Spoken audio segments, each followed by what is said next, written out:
আজি মই আপোনালোকক কম সৰস্বতী পূজা আচলতে হয় কি আপোনালোকে নিজেও গুগলত গৈ সাৰ্চ কৰি চাব পাৰিব কিন্তু প্ৰথমতে আপোনালোকে এই ভিডিওটো চাই লওক আৰু মই এতিয়া সাৰ্চ কৰিছো সৰস্বতী পূজা ইন দিল্লী এয়া গুগলত সাৰ্চ কৰিছো আৰু চাই লওক ইয়াত সকলোখিনি পূজাৰ ফটো আছে দেৱ দেৱীৰ ফটো আছে এয়া দেখিছেনে ওপৰৰ পৰা তললৈ গোটেইখিনি দেৱ দেৱীৰ ফটো আছে আৰু মই এতিয়া আপোনালোকক দেখাম সৰস্বতী পূজা ইন কলকাতা আপোনালোকে চাব সৰস্বতী পূজা কেনেকুৱা হয় এয়া মই গুগলত সাৰ্চ কৰিছো আৰু গোটেই আহি গৈছে এয়া ফটো দেখিছে দেৱ দেৱীৰ গোটেই মানে দেৱী ফটো আছে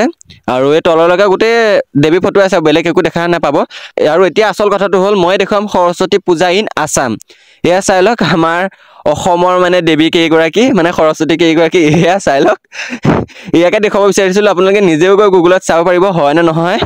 এয়া চাই লওক ওপৰৰ পৰা তললৈ এয়াই দেখিছে এয়াই আমাৰ অসমৰ সৰস্বতী পূজা